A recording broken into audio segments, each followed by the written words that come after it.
आप सभी को प्रेम भरी जय जय श्री राम। कभी किसी ने आपको बिना कारण बुरा भला कहा है?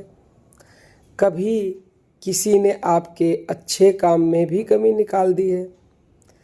कभी किसी ने सबके सामने आपका अपमान किया और आप उस बात को कई दिनों तक अपने मन में दोहराते रहे? उस समय मन कहता है उसे जवाब देना चाहिए था, मैं भी उसे दो बातें सुना देता, उसने मेरा अपमान कैसे कर दिया।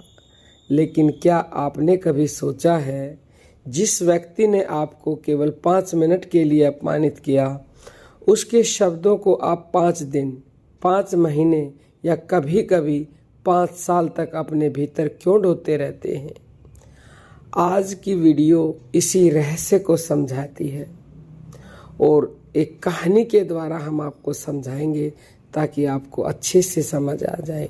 और कहानी के अंत में हम इसे भगवान श्री कृष्ण की उस अद्भुत शिक्षा से जोड़ेंगे जो मनुष्य को अपमान के बीच भी भीतर से स्थिर रहना सिखाती है। कहानी इस प्रकार है। एक छोटे से गांव में एक कुम्हार रहता था।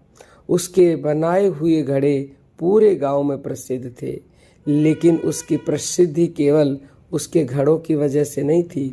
लोग कहते थे यह आदमी मिट्टी के घड़े ही नहीं बनाता, अपने स्वभाव को भी सुंदर बना चुका है। वह बहुत शांत रहता था। कोई उसकी तारीफ करता तो मुस्कुरा देता, कोई उसकी आलोचना करता तो भी मुस्कुरा देता। लेकिन उसी गांव में एक व्यापारी रहता था। उसे कुम्हार की प्रसिद्धि अच्छी नहीं लगती थी।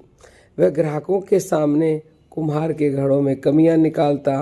कभी कहता इसके घड़े इतने अच्छे भी नहीं हैं, कभी कहता लोग बेकार ही इसकी तारीफ करते हैं, और कभी कभी तो सीधे कुम्हार का अपमान भी कर देता। यह सिलसिला 1-2 दिन नहीं, कई महीनों तक चलता रहा, लेकिन कुम्हार शांत रहा।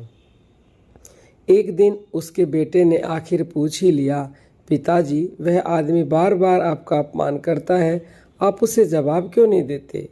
क्या आपको बुरा नहीं लगता? क्या चुप रहना कमजोरी नहीं है? कुम्हार मुस्कुराया। उसने अपने बेटे को भट्ठी के पास बुलाया। कुम्हार ने एक कच्चा घड़ा उठाया और एक पका हुआ घड़ा उठाया। उसने बेटे से कहा, बेटा, इन दोनों को देखो। फिर कच्चे घड़े पर हल्का सा दबाव डाला, घड़ा थोड़ा टेढ़ा हो गया। फिर पके हुए घड़े पर लकड़ी से हल्की चोट की, टन टन टन आवाज़ हुई, लेकिन घड़ा अपनी जगह मजबूती से खड़ा रहा। कुमार ने कहा, बेटा, इंसान भी इन घड़ों की तरह होता है, जिसका आत्मविश्वास कच्चा होता है। जो कच्चा होता है वह दूसरों के शब्दों से टूट जाता है। कोई उसकी तारीफ करे वह खुश, कोई उसकी निंदा करे तो वह दुखी, कोई सम्मान करे तो उसका मन ऊपर, कोई अपमान करे तो उसका मन नीचे। क्यों? क्योंकि उसकी खुशी की चाबी दूसरों के हाथ में है। लेकिन जिसने जीवन की कठिनाइयों की आग में अपने चरित्र को पका लिया है, जो निरंतर भगवान के नाम से जुड़ा रहता है, जिसको भगवान पर विश्वास है, वह दूसरों के शब्दों से आसानी से नहीं टूटता। अब कुम्हार एक और उदाहरण के द्वारा अपने बेटे को समझाना चाह रहा है, और दूसरा रहस्य है उपहार का। तो कुम्हार समझाता है कि देखो बेटा, मान लो अभी कोई मेरे पास एक बुजुर्ग व्यक्ति आ जाए और वह कुछ मेरे को उपहार देना चाहे, मान लो ये घड़ा ही मुझे उपहार में देना चाहे। यदि मैं उसके उपहार को नहीं लूं, स्वीकार नहीं करूं, तो उसका उपहार उसी के पास रहेगा, यानी लौटकर उसी के पास चला जाएगा। इसी तरह से यदि कोई हमें अपमान से बोलता है, यानी हमारा अपमान करता है, या हमें गाली गलौज करता है, या हमें उल्टा सीधा बोलता है, कड़वे वचन बोलता है, यदि हम उसे स्वीकार नहीं करते हैं तो उसकी चीज़ उसी के पास चली जाती है। तो हमें जो है हर परिस्थिति में शांत रहना चाहिए, स्थिर रहना चाहिए। हमारे को कुछ भी नहीं लगेगा, उसी की वस्तु उसी के पास चली जाएगी। याद रखिए, दूसरा व्यक्ति अपने कानों तक शब्द पहुंचा सकता है आपके कानों तक, लेकिन उन्हें आपके मन में जगह देना या न देना आपके हाथ में है। हम अक्सर सोचते हैं कि हमारे जीवन में साधना का क्या महत्व है, क्योंकि आध्यात्मिक तरीका भी समझना बहुत जरूरी है। साधना का अर्थ केवल आंखें बंद करके बैठना नहीं है, लेकिन वास्तविक साधना तो तब शुरू होती है जब कोई आपके विरुद्ध बोले और आपका मन भीतर से स्थिर रहे, जब कोई आपको अपमानित करे और आप बदला लेने की बजाय विवेक से काम लें, जब कोई आपको क्रोध दे और आप क्रोध वापिस न करें। यही मन की परीक्षा है। भगवत गीता में भगवान श्री कृष्ण अर्जुन को स्थित प्रज्ञ व्यक्ति के लक्षण बताते हुए कहते हैं कि जो व्यक्ति दुख में विचलित नहीं होता और सुख में अत्यधिक आसक्त नहीं होता, उसकी बुद्धि स्थिर होने लगती है। यानी आध्यात्मिकता केवल मंदिर में शांत रहने का नाम नहीं है। आध्यात्मिकता तब दिखाई देती है जब संसार आपको अशांत करने की कोशिश करे और फिर भी आपका मन अपने केंद्र में टिका रहे।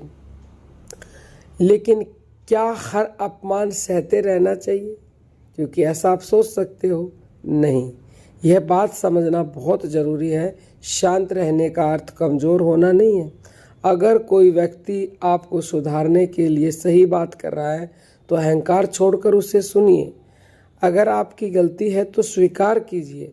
अगर कोई अन्याय कर रहा है तो विवेक पूर्वक अपनी बात रखिए। जरूरत पड़े तो स्पष्ट सीमा भी निर्धारित कीजिए। लेकिन अंतर केवल इतना है, आपकी प्रतिक्रिया क्रोध से नहीं, विवेक से हो। क्रोध में दिया गया उत्तर अक्सर स्थिति को और बड़ा बना देता है, लेकिन शांत मन से दिया गया उत्तर व्यक्ति की गरिमा को बचाए रखता है। एक बात हमेशा याद रखना, कभी कभी लोग हमारे बारे में ऐसी बातें कहते हैं जो वास्तव में हमारे बारे में नहीं, उनके अपने मन के बारे में बताती हैं। जिसके भीतर प्रेम है उसकी भाषा में प्रेम झलकेगा। जिसके भीतर क्रोध भरा है उसकी भाषा में क्रोध निकलेगा। जिसके भीतर ईर्ष्या है उसकी बातों में ईर्ष्या दिखाई देगी। इसलिए किसी के शब्दों को तुरंत अपने व्यक्तित्व का प्रमाण मत मान लेना। हर आवाज़ सत्य नहीं होती और हर आलोचना आपके लिए निर्णय नहीं होती।